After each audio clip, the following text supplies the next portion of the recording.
आंघोळ करताना लघवी लागणे हे प्रत्येकाच्या नशिबात नसते. कधी कुणी लक्ष दिलं आहे का?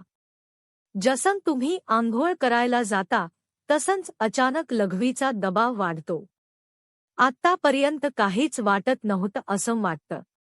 पण जसं पाणी शरीराला स्पर्श करतं तसं लघवीची इच्छा जागी होते. हा फक्त योगायोग आहे का? की यामागे काही खास कारण दडलं आहे? जीवनात कोणतीही घटना विनाकारण घडत नाही. प्रत्येक छोट्या गोष्टीमागे काही ना काही कारण असतेच. आता प्रश्न असा उभा राहतो की आंघोळ करताना आपल्याला लघवी का लागते? ही आपल्या शरीराची काही कमजोरी आहे का? एखाद्या आजाराचं लक्षण आहे का? की हा मेंदू आणि शरीर यांच्यातील खोल संबंधाचा संकेत आहे? विचार करा, जर हे फक्त शरीराचं एक साधं काम असतं तर प्रत्येकाला ते इतकं ठळकपणे का जाणवलं असतं? आंघोळ ही फक्त स्वच्छतेपुरती मर्यादित नसते. ती अशी प्रक्रिया आहे ज्यात शरीर, मेंदू आणि तुमची संपूर्ण जाणीव सहभागी असते. पाणी, ज्याला पवित्र घटक मानलं जातं, ते फक्त शरीर स्वच्छ करत नाही तर आत साचलेला थकवा, ताण आणि दडपणही धुवून काढतं. आणि जसं शरीर हलकं होतं तसं तो दबाव कधी लघवीच्या रूपात बाहेर पडतो. पण ही फक्त वरवरची गोष्ट आहे. खरी कहाणी यापेक्षा खूप खोल आहे. कारण शरीराचा प्रत्येक अनुभव मनाचाही अनुभव असतो आणि मनाचा प्रत्येक अनुभव शरीरात उतरतो.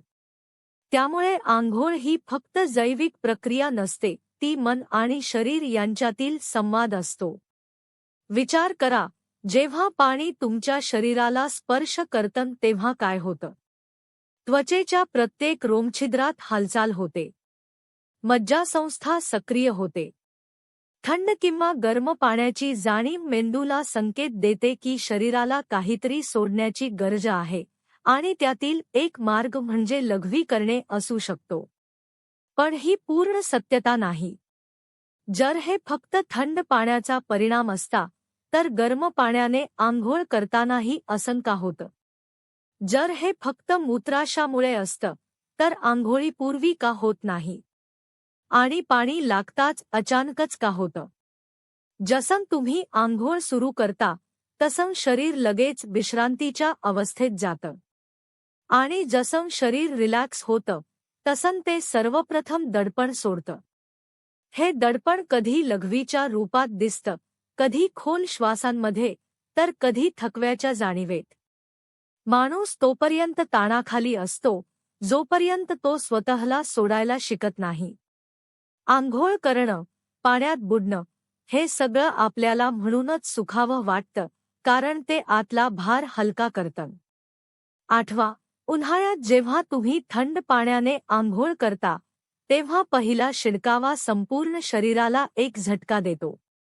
त्या क्षणी शरीर थोड्या वेळासाठी नियंत्रण सैल करतं आणि त्यातून इच्छा निर्माण होऊ शकते. आता तुम्ही विचाराल, हे सगळ्यांनाच होतं का?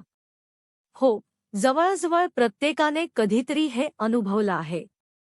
फरक इतकाच की काही जण ते सामान्य समजून विसरतात, तर काही त्यामागचं कारण शोधायला लागतात.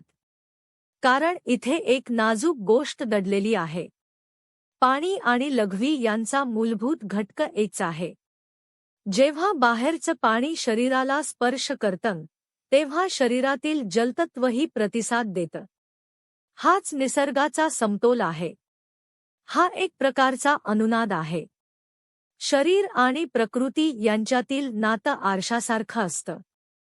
बाहेर जे घडतं ते आतही प्रतिबिंबित होतं. त्यामुळे जेव्हा बाहेरचं पाणी तुमच्या शरीराला स्पर्श करतं, तेव्हा आतलं पाणी म्हणजेच लघवीही बाहेर येण्यासाठी बेचैन होतं. पण आता प्रश्न असा उभा राहतो, हे फक्त पाणी आणि मूत्राशयापुरतं मर्यादित आहे का, की यामागे अजून काही आहे? ही एखाद्या कमजोरीची निशाणी आहे का? एखाद्या आजाराचं सुरुवातीचं लक्षण आहे का? की मन आणि शरीर यांच्यातील एक संवाद आहे? इथूनच आपला प्रवास सुरू होतो. शरीराच्या विज्ञानापासून ते आध्यात्मिक दृष्टिकोनापर्यंत.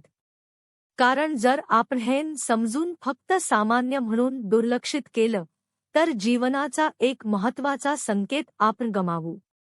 चला आता या रहस्याला आणखी खोलवर समजून घेऊया.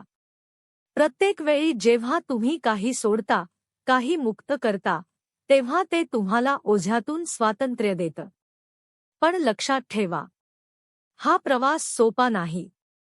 कारण जे दिसतं तेच सत्य नसतं आणि जे दिसत नाही ते अधिक खोल सत्य असतं. पण असं का होतं की काही लोकांना हे जास्त जाणवतं आणि काहींना कमी? इथे मानसशास्त्राची भूमिका येते. मानसशास्त्र सांगतं की मन आणि शरीर यांचा अतिशय खोल संबंध असतो.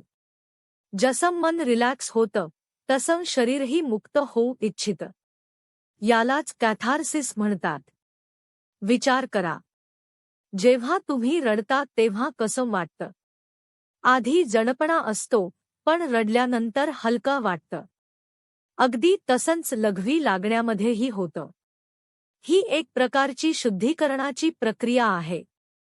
आणि आंघोळ ही तशीच एक प्रक्रिया आहे जी आराम आणि ताजेपणा दोन्ही जागृत करते. माणूस सतत दडपणाखाली जगत असतो.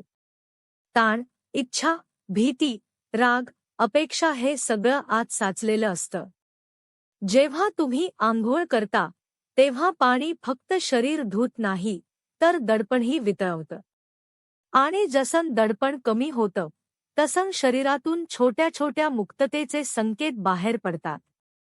म्हणजेच लघवी लागणं हे फक्त जैविक नसून मानसशास्त्रीयही असू शकतं. हे या गोष्टीचं चिन्ह आहे की जसं तुम्ही आरामात जाता तसं शरीरही सुटकेची इच्छा करतं. पाणी फक्त शरीर स्वच्छ करत नाही, ते अवचेतन मनालाही स्पर्श करतं. कारण पाण्याचं अस्तित्व खूप खोल आहे. तुम्ही आईच्या गर्भात पाण्याने वेढलेले होता. तुमचे पहिले अनुभव पाण्याशी संबंधित होते. त्यामुळे जेव्हा पाणी तुम्हाला स्पर्श करतं तेव्हा तुमचं अवचेतन सक्रिय होतं. म्हणूनच आंघोळ इतकी सुखद वाटते. म्हणूनच पाण्यात बुडणं, एखाद्या तलावाजवळ किंवा समुद्रकिनारी बसणं इतकं शांत आणि आरामदायक वाटतं. आणि म्हणूनच शरीराला पाण्याचा स्पर्श झाला की ते त्वरित आराम शोधू लागतं. कारण ती त्याची पहिली अनुभूती असते. प्रत्येक वेळी पाणी तुम्हाला स्पर्श करतं तेव्हा गर्भातील अनुभवाची हलकीशी आठवण जागी होते. गर्भात तुम्ही पूर्णपणे आरामात होता, ना ताण, ना दडपण. पाण्याचं वातावरण आणि सुटकेची भावना हीच कारणं आहेत की आंघोळ करताना लघवी लागणं स्वाभाविक वाटू शकतं. पण आता एक शेवटचा प्रश्न उरतो. आंघोळ करताना लघवी लागणं हा फक्त एक सामान्य रिफ्लेक्स आहे का? की तो एखाद्या आजाराचा संकेतही असू शकतो?